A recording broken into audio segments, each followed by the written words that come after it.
نیاگان ما برای بهداشت سلامتی اون نیروی جسمانی و همیشه آماده بودن به دفاع مرز و بوم و مردمی خویش اصولهای گوناگون ورزش امثال دویدن و جهیدن، نیزرانی و شمشیرزنی، گرزپرتایی و کمانبری، اسبدوانی و چوگانبازی، کشتی و شناوری و دیگر نوعهای ورزش را انکشاف می‌دهد. کشتی اصلا این کلمه پهلوی است، از اینم پیشتر بود و معنایش خودی محاربه کردن است.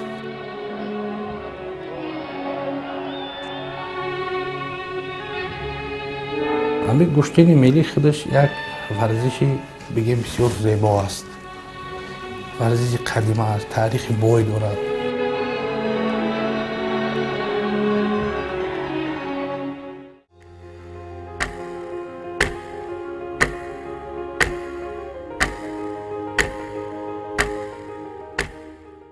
کشتی ملی تاجیکی کشتی که قرنها عرض هستی دارد، کشتی که در بدن ما تهمتنی، در روح ما جوانمردی، در حفظ وطن قوی ایستادن را تربیه میکند و ما امروز می رویم پی آنه که کشتی ملی ما دوام یک سال و چی دستاوردها نایل گردید.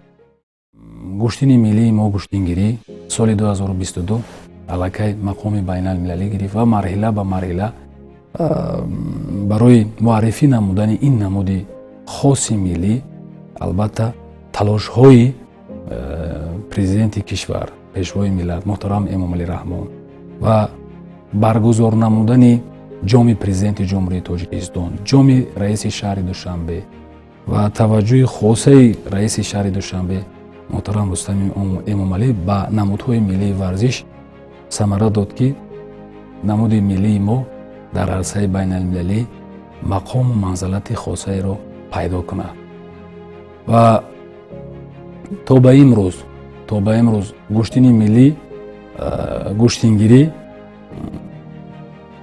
فدراسیون ورزشی کشتیگیری در 60 کشور دنیا علاقه تأسیس داده شده است. یعنی فدراسیون تشکیلات جمعیتی فدراسیون ورزشی در 60 کشور دنیا تأسیس یافتن فدراسیون کشتیگیری و 19 کشورهای عضو فدراسیون بین المللی کشتیگیری علاقه کمیته های ملی المپی 19 کشور دنیا همچون نمود بین المللی اعتراف کرده.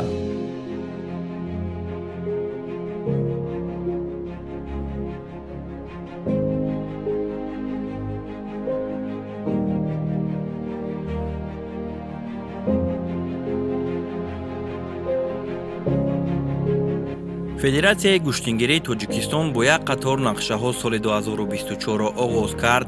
اولین مسابقه‌ای که در این سال دایر گردید چمپیونات تاجیکستان بود و برای معین کردن هیئت تیم منتخب کشور جهت اشتراک در مسابقه‌های سطح بین المللی به راه مانده شد. چمپیونات تاجیکستان اوید به کشتیگیری روز 18 فوریه در مجمع ورزشی شهرک دانشجویان دانشگاه ملی تاجیکستان برگزار گردید. باید قید نماییم که در چمپیونات امسال زیاده از 250 ورزشگر از تمام مناطق کشور اشتراک داشتند. مقصد از برگزار کردن مسابقه پیدا کردن چهره‌های اساسی و راحت گرفتن پهلوانان به پنجمین جام رئیس شهر دوشنبه اوید به کشتیگیری در سال 2024 به حساب می رفت. مقام‌های اول را در چمپیونات تاجیکستان اوید به کشتیگیری در سال 2024 میانی بانوان در وزن تا 57 کیلوگرم روزیگل حسن و در وزن تا 70 کیلوگرم جنون نظرова به دست آوردند. میانی مردان باشد در وزن تا 60 کیلوگرم سامان علمов، در وزن 65 کیلوگرم شهباز سید ابرارov، در وزن تا 71 کیلوگرم محمد رجب حسین زاده، در وزن تا 78 کیلوگرم قایم شکرانov، در وزن تا 86 کیلوگرم حقنظر نظرov، در وزن تا 95 کیلوگرم اولوغبek رحیمov و در وزن به اضافه 95 کیلوگرم شریف جان ازریف به دست آورده имконияти иштирок кардан дар панҷумин ҷоми раиси шаҳри душанберо пайдо намуданд.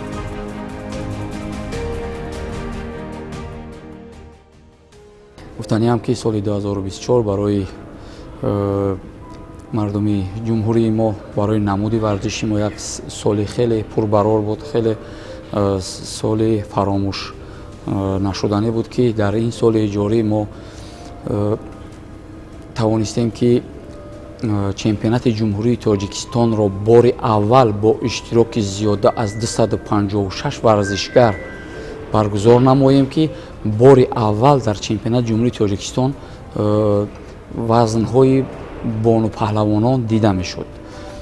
Чемпионати ҷумҳурии Тоҷикистон аз рӯи 10 вазн, 7 вазн миёни мардон ва 3 вазн миёни бонувон баргузор гардид. шумораи умумии иштирокчиҳо зиёда аз 250 нафар варзишгарро аз тамоми ҷумҳурӣ дар бар мегирифт.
баъд аз баргузоршавии чемпионати Тоҷикистон оид ба гӯштингирӣ дар соли 2024 дери нагузашта панҷумин ҷоми раиси шаҳри Душанбе оид ба гӯштингирӣ баргузор гашт. ин мусобиқа ки ҳамасола дар арафаи ҷашни байналмилалии Наврӯз баргузор мешавад, имсол санаи баргузоршавиаш ба рӯзи 8 март рост омад. нерӯсанҷиҳо аз рӯи 7 вазн, 5 вазн миёни мардон ва 2 вазн миёни бонувон доир шуд ки дар 4 вазн миёни мардон медалҳои тиллоро паҳлавонони Тоҷикистон соҳиб гаштанд. Шаҳбоз Саидаброров дар вазни то 65 кг, Мирзоҷамил Рамазонов дар вазни то 71 кг, Раҳматуллобек Фарҳодов дар вазни то 78 кг ва Умар Расулов дар вазни то 86 кг ба гирифтани медали тилло шарафёб гардиданд. миёни бонувон бошад Ҷонона Назарова ба гирифтани медали нуқра ва Шоҳида Қаландарова ба гирифтани медали биринҷӣ даст ёфтанд. дар панҷумин ҷоми муҳтарам раиси шаҳри Душанбе бахшида ба Наврӯзи 2024 зиёда аз 31 давлати ҷаҳон ширкат варзиданд ва паҳлавонои сатҳи байналмилалӣ, яъне ки устодҳои варзиш дараҷаи байналмилалӣ ширкат варзиданд аз ҷумҳурии ҳамсоя давлати мо Узбекистон, аз Федератсияи Россия, аз ҷумҳурии Исломии Эрон ва ҳамин монанд 31 давлати ҷаҳон дар панҷумин ҷом ширкат варзиданд ки фикр мекунам дастаи Тоҷикистон як маҳорати хуб нишон додааст, мақоми аввалро соҳиб гардид ва мақоми дуюмро ҷумҳурии ҳамсояи давлати мо Узбекистон соҳиб гардид ва мақоми сеюмро бошад ҷумҳурии Исломии Эрон.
баъд ёне ки гӯштингирӣ нуфузи байналмилалӣ касб намуд, мусобиқоти байналмилалӣ низ ба тадриҷ зиёд шуд. моҳи мард дар тоҷикистон оғози мавсими гӯштингирӣ ба ҳисоб меравад, чунки дар арафаи ҷашни байналмилалии наврӯз дар гӯшаву канори кишвар мусобиқаҳои гӯштингирӣ ба миён гузошта мешавад. дар соли 2024 майдони гӯштингирӣ аз деҳаи бульёни болои ноҳияи Данғара оғоз ёфта, паҳлавонони Тоҷикистону Ӯзбекистонро ба ҳам овард ва яке аз мусобиқаҳои хотирмон барои паҳлавонон буд.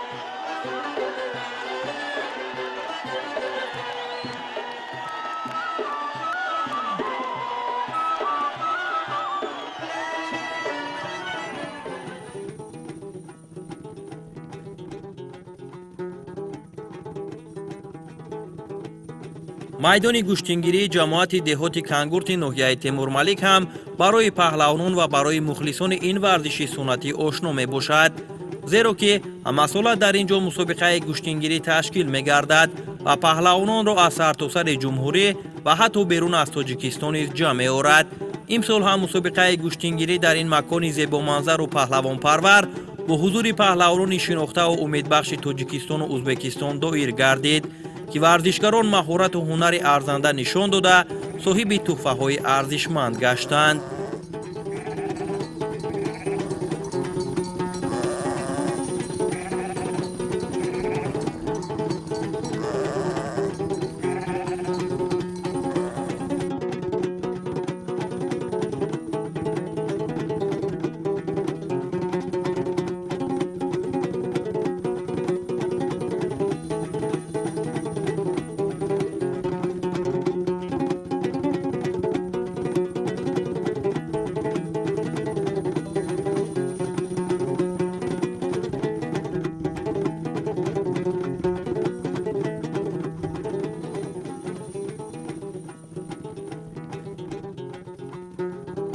дар давоми соли 2024 беш аз 20 майдони паҳлавонӣ дар як қатор минтақаҳои ҷумҳурӣ баргузор гардиданд ва тантанаи иди гӯштингирӣ бо маром идома ёфт.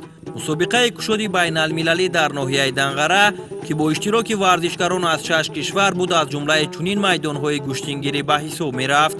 ин навбат наздикии 100 паҳлавон барои иштирок дар ин мусобиқаи гӯштингирӣ ташриф оварда, аз рӯи 3 вазн миёни ҳам қувваозмоӣ анҷом доданд.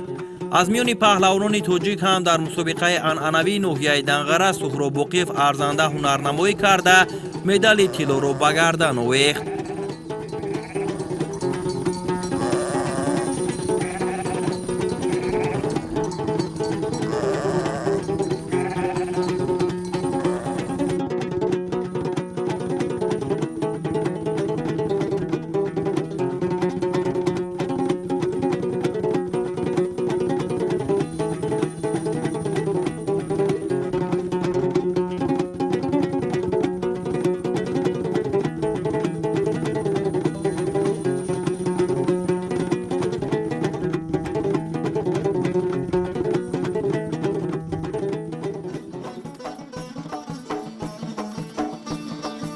чунин майдони зебои гӯштингирӣ дар вилояти Мухтори Кӯҳистони Бадахшон барои ба даст овардани ҷоми раиси вилоят баргузор гардид. ин мусобиқа бори аввал дар ин минтақаи дурдасти кишвар бо чунин тантана ба миён гузошта шуд, ки паҳлавонон аз гӯшаву канори ҷумҳурӣ ва ҳатто хориҷ аз кишвар ҳам ҳузур доштанд. рақобатҳо аз рӯи қоидаҳои гӯштингирӣ доир гашт ва паҳлавонон аз баргузор шудани чунин мусобиқаҳо хушҳол буданд.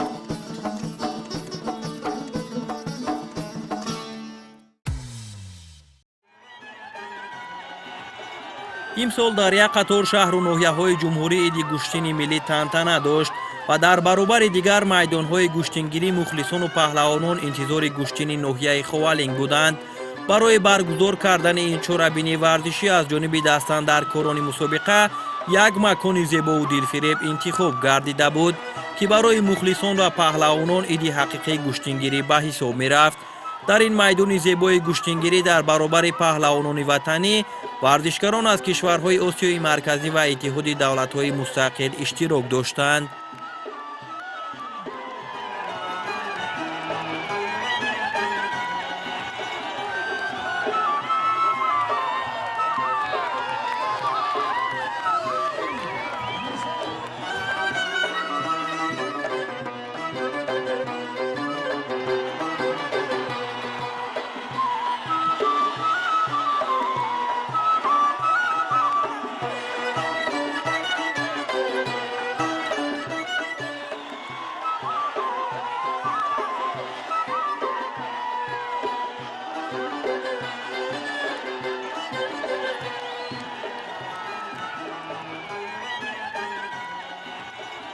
шаҳомати гӯштини миллии ноҳияи муминобод низ аз назари мухлисон ҳаргиз дур нахоҳад шуд, зеро дар ин ҷо гаронвазнҳои ду кишвари ҳамҷавор тоҷикистону ӯзбекистон то марҳилаи мукофоти олинерӯсанҷӣ карданд.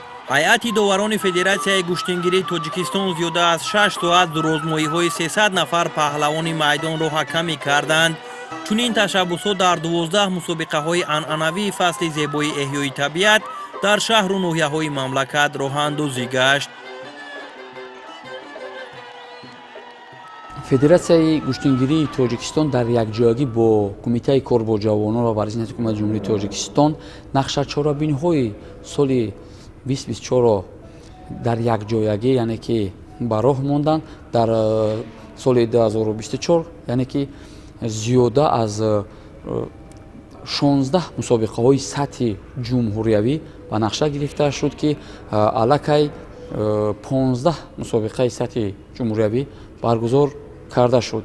боз ба замми дар ҷашни наврӯз мо 7 мусобиқаҳои сатҳи ҷумҳуриявӣ бо иштироки давлатҳои хориҷӣ, яъне ки мусобиқаҳои майдонӣ бигем, монанди даври шонаҳо, ки дар ноҳияи ховалинг, дар ноҳияи абдураҳмони ҷомӣ, дар ноҳияи темурмалики ҷамоати деҳотии кангр, дар худи ноҳияи данғара мусобиқаҳои майдонӣ ба баробар ба мусобиқаҳои сатҳи байналмилалӣ баргузор карданд, ки аз ҷумҳурии ҳамсояи давлати мо ӯзбекистон, аз ҷумҳурии исломии Ирон ва аз федератсияи Россия паҳлавоно ширкат варзиданд, ки тавонистанд соҳиби шоҳҷоиза ва маблағҳои пулӣ соҳиб гарданд.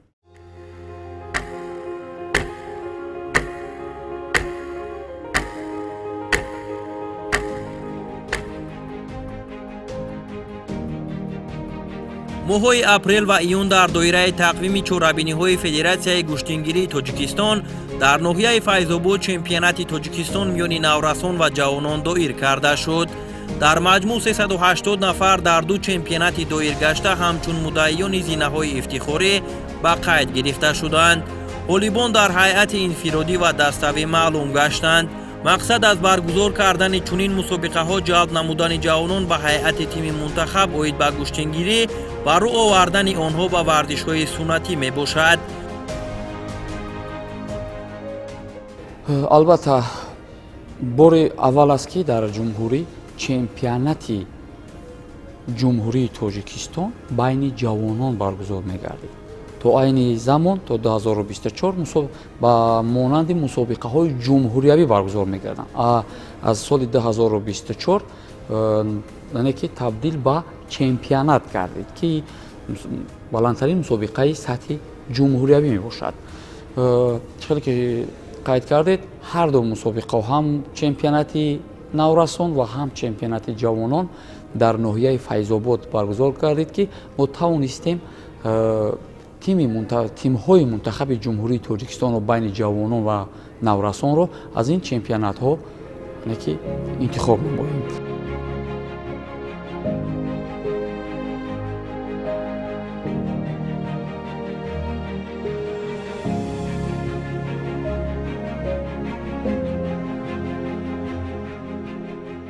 ҳамчунин имсол комиссияи махсуси такмилдиҳандаи кори доварону мураббиён таъсис ёфт ки собиқадорон ва устодони барҷастаи гӯштингирӣ роҷеъ ба истифодаи усулҳои маъмули гӯштини аҷдодӣ ва қоидаҳои алоҳидаи он муколамаҳои бештар доир намуда 52 банди усулҳои мавҷудаи гӯштингириро мавриди истифодаи комил қарор доданд ки дар ин замина семинарҳои зиёди бозомӯзӣ дар манотиқи ҷумҳурӣ доир карда шуданд.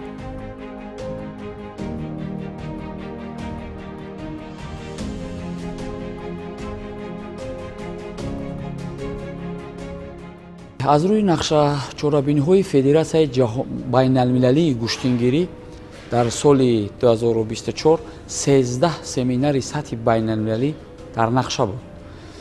мутаассифона мо ҳафтаи онро баргузор намудем, боқимондаашро фурсат нашуд ки мо рафта ба давлатҳои хориҷӣ баргузор намоем. дар дохили ҷумҳурӣ дар соли 2024 федератсияи гӯштингирӣ тавонист ки дар 2 вилоят ва дар худи шаҳри Душанбе семинарҳо бо иштироки зиёда аз 150 нафар мураббиён баргузор намояд ки ҳама мураббиён бо сару либоси гӯштингирӣ ва бо китоби қоидаҳои гӯштингирӣ бо забонҳои хориҷӣ ва тоҷикӣ ва бо ҳама мураббиёнро бо қоида ва қонунҳои нави гӯштингирӣ шинос намудем ки ин барои пешравии гӯштингирӣ чӣ дар дохили ҷумҳурӣ ва чӣ берун аз ҷумҳурӣ саҳми арзандае мегузорад.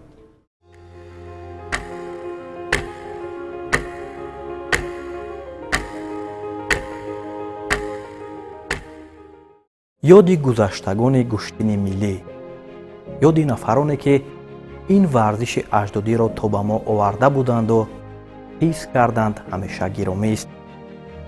федератсияи гӯштингирии тоҷикистон ҳам дар соли 2024 ба хотираи гиромидошти он нафароне ки дар ҳақиқат барои рушд ёфтани гӯштини миллӣ саъю кӯшиш карданд, як қатор чорабиниҳои варзиширо баргузор намуд. аз ҷумла ба хотираи гиромидошти устоди барҷаста меҳробҷон Одинаев мусобиқаи ҷавонони ҷумҳурӣ дар ноҳияи Ҷабор Расулов баргузор шуд ки ин чорабинӣ анъанавӣ ба кашфи чандин чеҳраҳои гӯштингирӣ сабаб гардид ва ин мусобиқот яке аз марҳилаҳои муҳими интихобӣ ва мусобиқаи интихоби ҷоми президенти ҷумҳурии Тоҷикистон мебошад.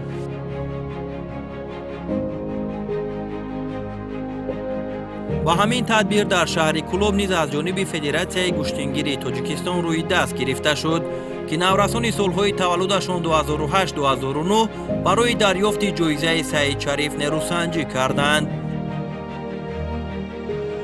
дастаҳои ҷавонони шаҳру ноҳияҳои ҷумҳурӣ дар мусобиқаи ҷумҳуриявӣ барои дарёфти устоди шӯравӣ Ҷангихон Давлатов рақобатҳои хешро дар шаҳри Кӯлоб доир намуданд ки ин чорабинӣ низ яке аз марҳилаҳои интихобӣ ба мусобиқаи ҷоми президенти ҷумҳурии Тоҷикистон ба шумор мерафт. дар ноҳияи Тимурмалик низ паҳлавонони навраси кишвар хотираи яке аз устодони шӯравӣ Саид Маҳмуд Саидаброровро низ шод намуданд. дар ин чорабинӣ 175 варзишгари солҳои таваллудашон 2007-2008 барои мақомҳои ифтихорӣ дар 8 вазн миёни ҳам талош намуданд.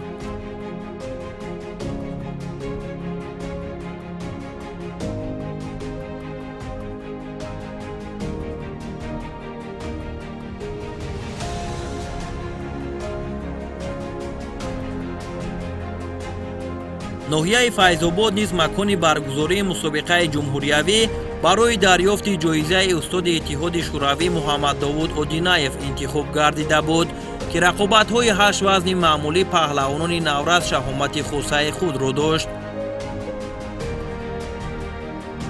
бори аввал мусобиқаи ҷумҳуриявӣ барои гиромидошти хотираи дурахшони варзиши тоҷик, чемпиони дукаратаи иттиҳоди шӯравӣ ва нахустин қаҳрамони ҷаҳон оид ба гӯштини самбо Саид Муъмин Раҳимов баргузор гашт. мусобиқа аз ҷиҳати касбият, омодагӣ, ҳакамӣ ва тартиби баргузории мусобиқот шаҳомати боло дошта, то дер боз дар хотираи мухлисон нақш мебандад. паҳлавонони ғолиб бо унвони муваффақ ба инъому тӯҳфаҳои кумитаи тадорукот дар фазои мутантани идона қадрдонӣ шуданд.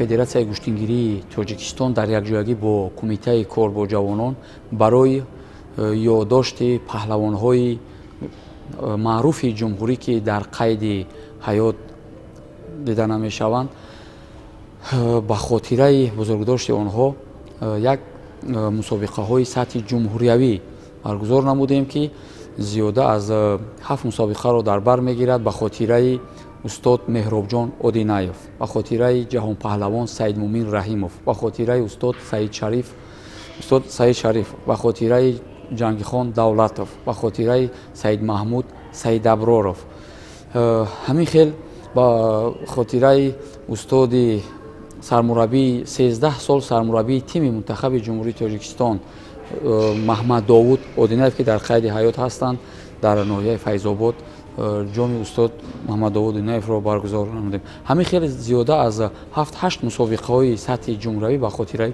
устодонро баргузор намудем ва маблағҳои хубам барои ғолибу ҷоизадорон гузошта шуд ки фикр мекунам рӯҳияи варзишгарон ва ҳавасмандии варзишгарон нисбат ба ин намуди варзиши миллии аҷдодии мо зиёд мегардонад.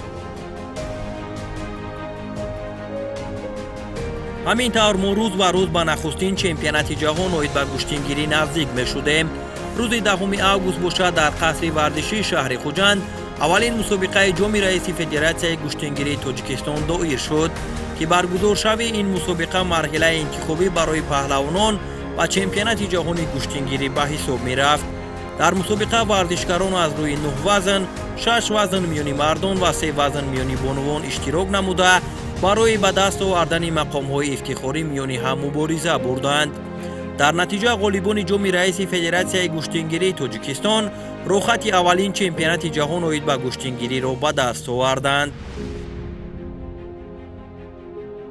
чхеле ки гуфтем барои тими миллиро, тими мунтахаби миллиро муайян кардан албатта ки аз чемпионати ҷумҳурии Тоҷикистон интихоб карда мешавад. вақте ки мусобиқаҳои сатҳи байналмилалӣ монеа мешаванд, баъд аз муҳлати муайяншуда дуртар баргузор мегарданд, ҳатман ба азами тими миллӣ боз як тими иловагӣ вақте интихоб мекунем, мо аз мусобиқаҳое ки баробар мусобиқаҳои интихобӣ баробар ба чемпионати ҷумҳурии Тоҷикистон гузаронида мешавад ки тими дуюми Тоҷикистон аз он ҷо интихоб карда мешавад. чӣ хеле ки мо дар чемпионати ҷаҳон тими аввали мо аз чемпионати ҷумҳурии Тоҷикистон интихоб гардид ва дастаи дуюми Тоҷикистон бошад аз ҷоми раиси федератсияи гӯштингирӣ интихоб гардид.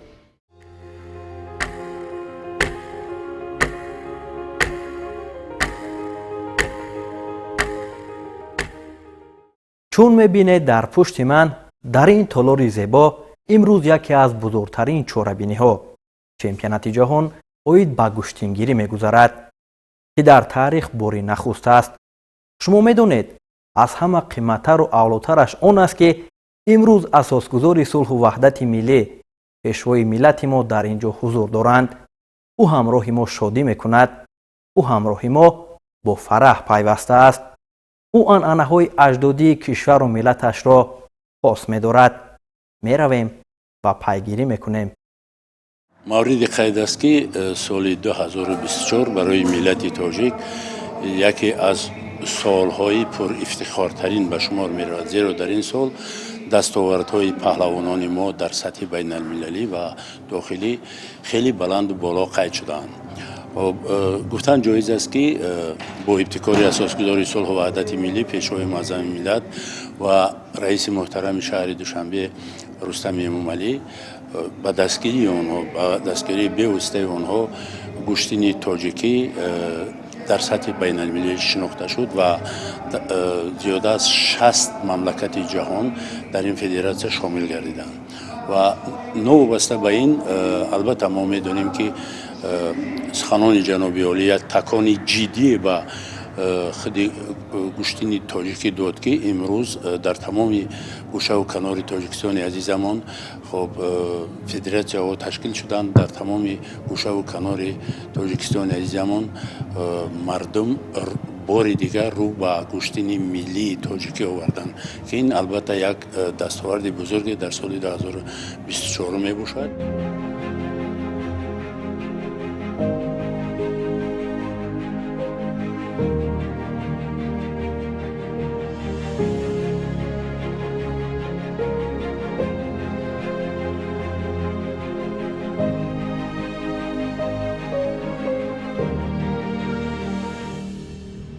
бузургтарин чорабиnie ки аз риштаи гӯштингирӣ дар соли 2024 баргузор гардида буд, аввалин чемпионати ҷаҳон ба шумор мерафт ки рӯзҳои 30-31 август дар пойтахти биштосои Тоҷикистон шаҳри дилорои Душанбе ҷараён гирифт.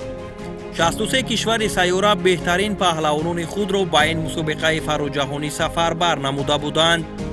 бори аввал дар таърихи мавҷудияти гӯштини миллӣ рӯйдоди бонуфуз ба вуқӯъ пайваст, истиқлолияти комили давлатӣ, ваҳдати сартосарии кишвар ва ташаббусҳои созандаву намунаи сарвари муаззами миллат, президенти ҷумҳурии Тоҷикистон муҳтарам Эмомалӣ Раҳмон имкон фароҳам овард, ки мо орзуҳои деринтизори худро ҷомаи амал пӯшонем.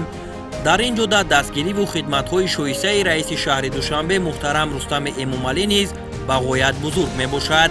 намояндагони 63 кишвари қораҳои Осиёву Аврупо, Амрикову Африқо меҳмони мардуми Тоҷикистон буданд.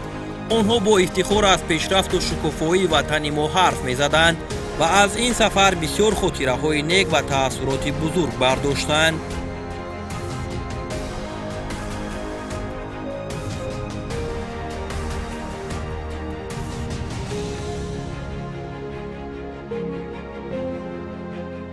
Я прилетел посмотреть на первый чемпионат мира по Гуштангири. Меня пригласили, очень приятно.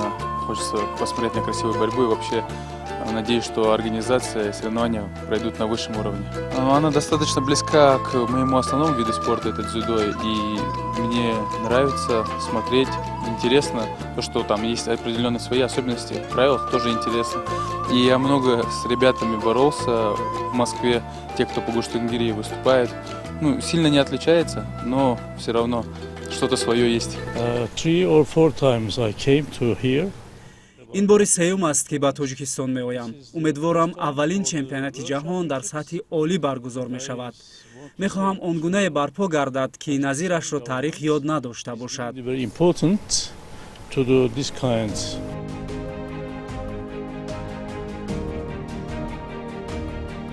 пеш аз оғози қаҳрамонии ҷаҳон аввалин конгресси байналмилалии гӯштингирӣ баргузор шуд, ки дар он масоили марбут ба баргузории чемпионати ҷаҳон, густариши ҳамкориҳои судманд, таъсиси федератсияҳои байналмилалӣ, ривоҷи кори ҳамешагии мураббиён, беҳтар кардани сифати кори доварӣ, назорату масъулиятшиносӣ ва ҳар як даври сабқатҳои нахустин чемпионати ҷаҳон мавриди баррасӣ қарор гирифт.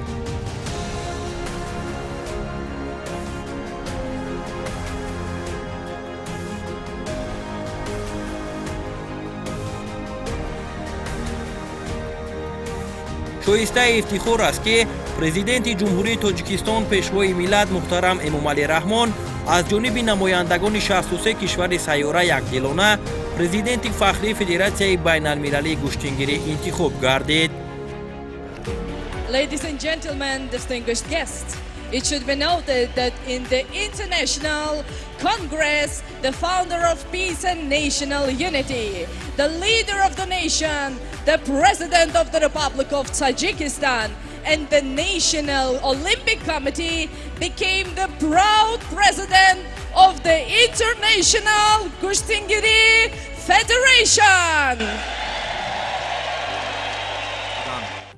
And it's my first visit here to Tajikistan. I just arrived this morning and I'm here for the Gushtangiri. این اولین سفر من به تاجیکستان است و ما پای انعکاسی برگزاری چمپیونات جهان اوید و گوشتنگیری کار میکنیم. گوشتنگیری نوعی ورزش ملی مردم تاجیک است و اکنون این ورزش تبدیل به یک ورزش جهانی میگردد.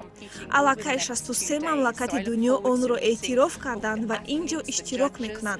در конгресси имрӯза аллакай ин мавзӯъ баррасӣ шуд ва умедворам ки бо чунин нақшаҳо гӯштингирӣ дар олам машҳур мешавад. назари ман нисбати Тоҷикистон хеле олӣ аст. аз рӯзи аввал худро хеле хубу роҳат ҳис мекунам. одамон инҷо хеле хуб ба якдигар муносибат доранд. ҳавои тоза ва фазои хеле ором дорад Тоҷикистон. Everybody has been so welcoming so far. You have a very fabulous city, architecture stunning, very green, and it's very nice to see so many welcoming people who are happy to have us here, and we feel very privileged to be here today. маросими ифтитоҳи нахустин чемпионати ҷаҳон бо шукӯҳу ҳашамати зиёд баргузор гашт, ки дар он президенти ҷумҳурии Тоҷикистон муҳтарам Эмомалӣ Раҳмон ва раиси шаҳри Душанбе муҳтарам Рустами Эмомалӣ иштирок намуданд. дар ин ҷашни таърихӣ урфу одат анъанаҳои ниёгони мо роҷеъ ба паҳлавонӣ нишон дода шуд. ҳузури ҳар яке шуморо ба нахустин чемпионати ҷаҳон оид ба гӯштингирӣ, ки дар пойтахти сарзамини биҳиштосои Тоҷикистон шаҳри Душанбе доир мегардад, самимона хайрамақдам мегӯям.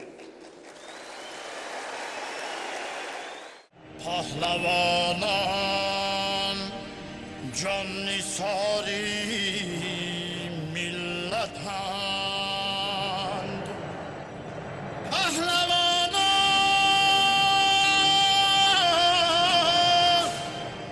افتخاری ملتند پاسدارانی درفشی این وطن.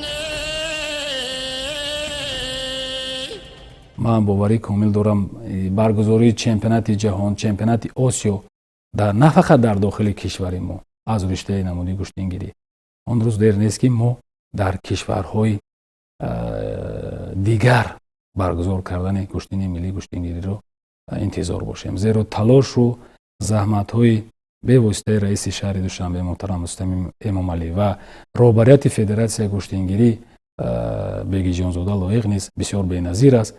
ما باوری کامل داریم گوشتین ملی ما گوشتینگیری علاقه مقام بین‌المللی را کسب کرده است. مرحله به مرحله، زینه به زینه به هدف و مقصدهای گذاشته شده نائل گردیده ایستاده است. البته تلاش ها، مقصدها و نیت های نیک زمینه میگذارد تا ما به هدف و مقصدهای گذاشته‌مان هدفمندانه برسیم تاجیکستان تا اندازه توانسته باشیم نمود ملی ورزشمان در عرصه بین المللی معرفی سازیم.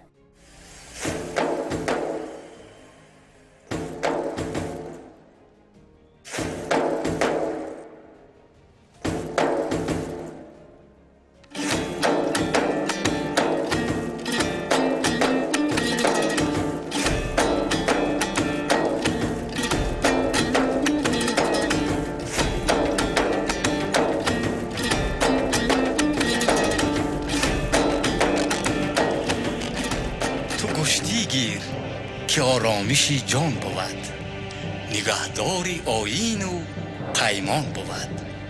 چو گشتی گیری ای جوان پهلوان، بخواهی که بیرنج ماند روان.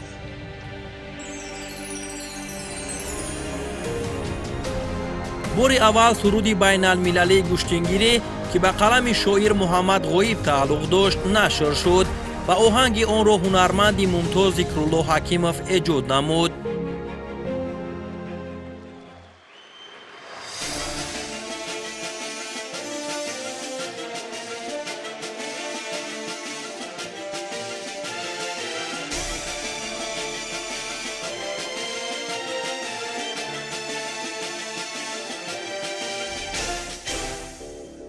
داشتیم اولین دسته را، مردهای کمر بسته را. داشتیم اولین دسته را، مردهای کمر بسته را. پیکری هر کدام آهنین، روحی هر زور سنجش متین. سبقتی تن به تن گوشتین، آبروی وطن گوشتین. سبقتی تن به تن گوشتین، آبروی وطن گوشتین. از دلی باستان سبقتی خلق ماست گوشتین سبقتی خلق ماست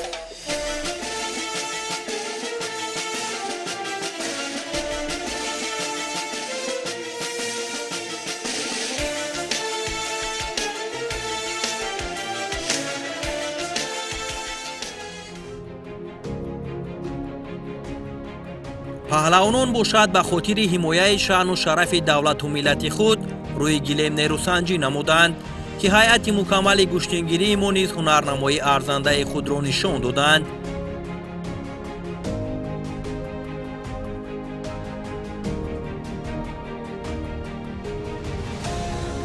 در میان 63 کشور دنیا فروتن‌های تاجیک به مراد و مطلب دل رسیدند. آنها با زور و بازوی رستمانه خود اقرار نمودند که ما صاحبان اصیل این ورزش تاریخی بیش از 5000 ساله داشته ایم. مظفریت مولا رجب خلیفه‌یف در مقابل پهلوان نامی روسیه این گفته ها را بار دیگر تقویت داد. مایه سرفرازی آن است که در اولین چمپیونات جهان اولین پرچمی که پرافشان گشت پرچم دولتی ما بود و بس رمزی است که جایزه اول قهرمانی جهان را پرزیدنت جمهوری تاجیکستان پیشوای ملت محترم امامعلی رحمان در فضای متنتن ایدانت تقدیم نمودند.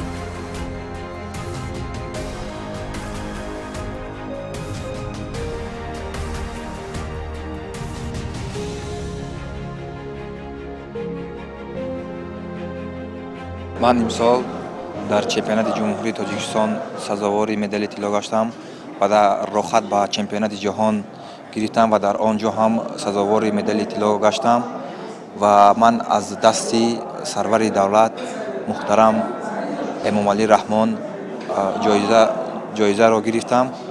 این برای هر یک ورزشگر افتخار است. برای من هم نیز افتخار می باشد.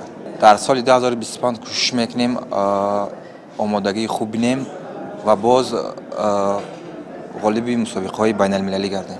خیلی خوشحال هستم که در چمپیونات جهان با این قدر آسیب ها نگاه نکرده مبارزه بودم و سزاوار جای سوم گشتم و این چنین خوشحالی ما در آن است که در آنجا ما خود از پرزیدنت جمهوری تاجیکستان محترم امامعلی رحمان و رئیس شهر دوشنبه محترم رستم امامعلی مکافات ها را قبول کردیم. این برای ما یک افتخار است. خیلی که گفتم سال 2024 برای من سال بابرار بود. با آسیب های پای در پای نگاه نکرده نتیجه ها هم خوب شدند و امیدوارم که در سال 2025 هم با تن سالم مسابقه های نو به نو و نتیجه های خوبتر را نشان میدهم. مسعود احمدزاد نیز با دلهای میلیون مخلصان گشتنگیری شادی آورده در وزن 71 کیلوگرم ظفر یافت و به شرافت پیروزیش پرچم جمهوری تاجیکستان پرافشان شد.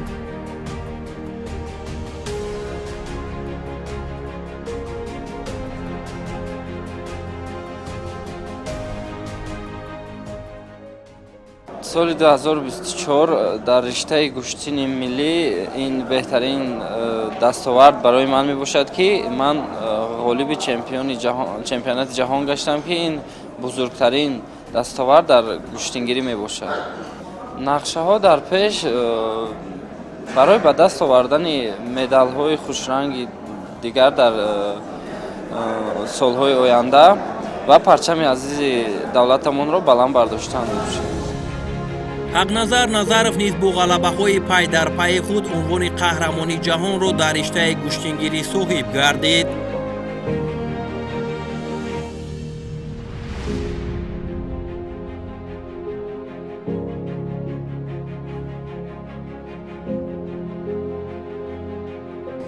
سال 2024 برای من بسیار یک سال فراموش نشدنی است که من در سال 2024 توانستم که اولین بار چمپیون جهان گردم از نمود گشتنگیری که این آرزوی کودکی من بود. سال 2024 برای ما مربیان بهترین سال بود، بهترین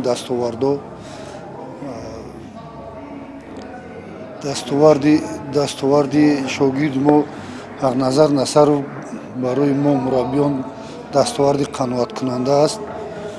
мо кӯшиш мекунем ки дар соли 2025 аз ин ҳам зиёдтар кӯшиш карда ба дастовардҳои беҳтарин нолӣ шавем. маҳорати нотакрори Кароматулло Ҳакимов дар марҳилаи ниҳоии қаҳрамонии ҷаҳон ба мухлисон нишоту сурур овард.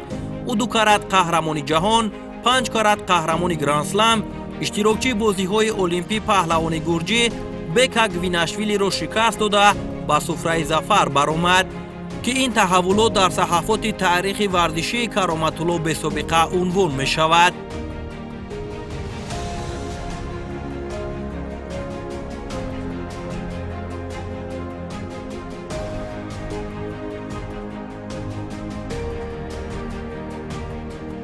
Шакармаҳмад Мирмаҳмадов дар вазни аз ҳамагарон намуна будани худро миёни кишварҳои иштирокчии чемпионати ҷаҳон нишон дод.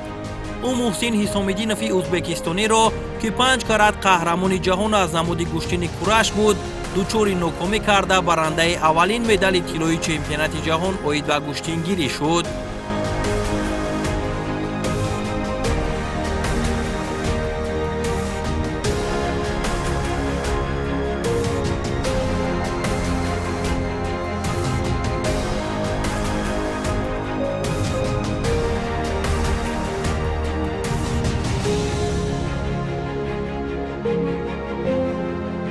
این سال 2024 یک بهترین سال برای من بود که من در این سال 2024 چمپیون جهان گشتینگیری اولین گشتینگیری در تاجیکستان بود، اولین چمپیون جهان شدم. این یکمین گشتین بود که ما در این گشتین باید وطن عزیزمون رو معرفی کردیم و پرچمبردار همه مسابقه شدیم و سزاوار جای اول گشتیم. نقشه و 2025 حال مسابقه و پیش 2005 حال معلوم نیست که کدام مسابقه میشه. خیلی تغییر خوب هم میبینیم.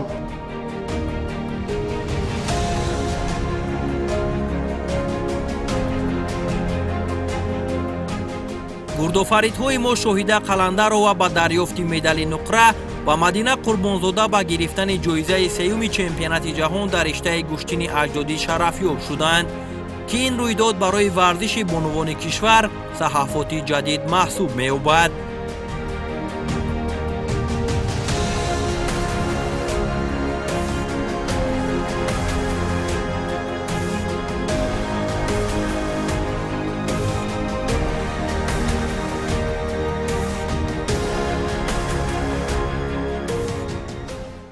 سال 2024 با من سالی فراموش نشونده است که در سال 2024 من 3 مدال به دست آوردم در مسابقه که اوید به جامی رئیس شهر برگزار گردید. در آنجا من جای سوم را اشغال کردم و در چمپیونات جهان اوید به گشتینگیری جایزه داری مدال نقره گشتم و در مسابقه که اوید به گوشتینگیری برگزار گردید به نام سعید مومین رحیم در اونجا جای اول رو اشغال کردم. سال 2024 با من سالی فراموش نشونده است. اولین چمپیونات جهان اوید به گوشتینگیری در شهر دوشنبه برگزار گردید که محترم جناب عالی در اشتراک نمودند و باز یک خرسندی آورش این بود که تیم منتخب جمهوری تاجیکستان توانست که صاحب 5 مدال طلا گردد و برای در بین 63 دولت جهان، البته که این کاری عادی نیست 5 مدال طلا را به دست آوردن که در آنجا تو 5-6 کرات قهرمان های گراند پری گراند اسلم زودو بودند، چمپیون های جهانی زودو بودند، چمپیون های جهانی کورش بودند. از 63 دولت جهان پهلوان‌های معروف جهان اشتراک داشتند و تیم منتخب ما توانست که در آنجا صاحب 5 مدال طلا گردد و با دستگیری‌های محترم جناب عالی یک جایزه خیلی هم بزرگ گذاشته شد که فکر میکنم در مسابقه‌های سطح جهانی این جایزه دیده نمیشد. البته برای رشد گوشتینگیری، برای معروف شدن گوشتینگیری در سطح بین‌المللی این یک خیلی سهم ارزنده‌ای بود. برگزارشوی چمپیونات جهان اوید با گوشتنگیری ارزوی چندین ساله مردمی توجیک به حساب می رفت. پدران و بابایان ما این روز فرح را همیشه انتظار بودند و نهایت این ارزو به حقیقت تبدیل یافت.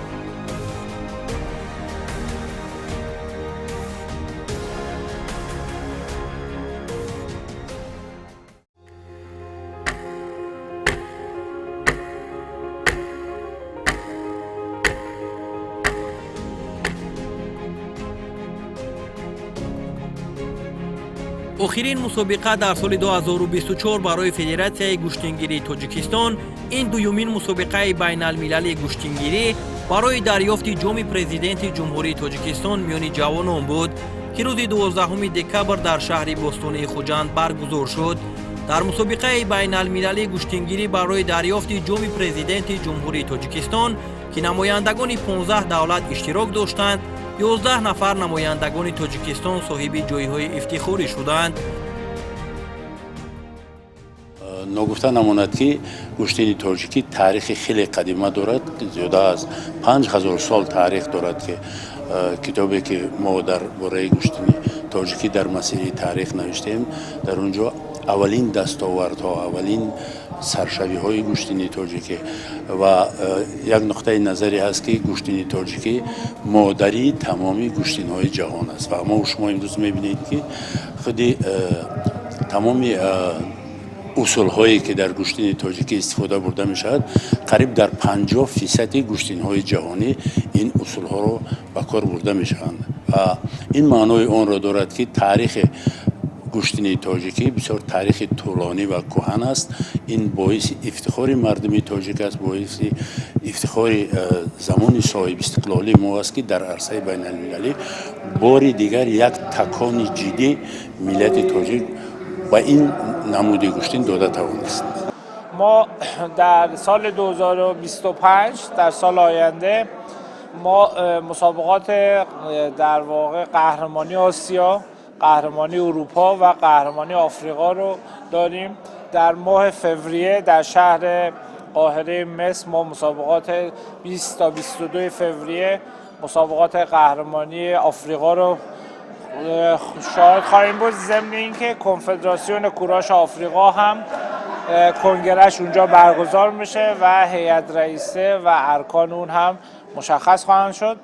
در ماه جولای مسابقات قهرمانی اروپا رو خواهیم داشت که اون هم کنگرهش و در واقع برگزار خواهد شد و هیئت رئیسش مشخص میشه و دو تا رویداد بین المللی که هست، یکی همون مسابقات جایزه بزرگ یا همون گرند اسلم یا گرند پری که ما به عنوان جام رئیس شهر برگزار میکنیم که امسال در آپریل 10 تا 12 آپریل انشالله انجام خواهد شد و از الان مقدمات کار فراهم شده که اون مسابقات هم با در واقع تنتنه و شامت خوبی برگزار کنیم.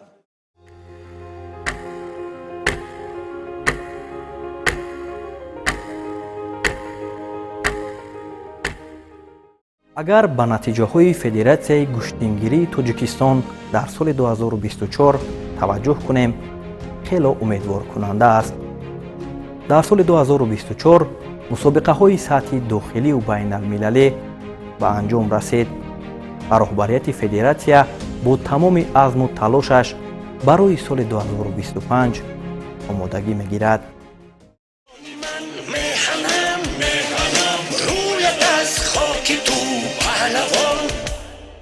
پهلوان پسچند از پلنگ، پهلوان مرد میدانیدن، پهلوان پسچند از پلنگ، پهلوان مرد میدانیدن. در انجام سال فدراسیون گوشتنگیری تاجیکستان در یکجایگی با فدراسیون بین المللی گوشتنگیری بهترین های سال 2024 را انتخاب نموده قدردانی نمودند. سبقتی دلی تن به تن گوشتیم آبروی وطن گوشتیم از دلی باستان این صداست گوشتیم سبقتی خلق ماست گوشتیم سبقتی خلق ماست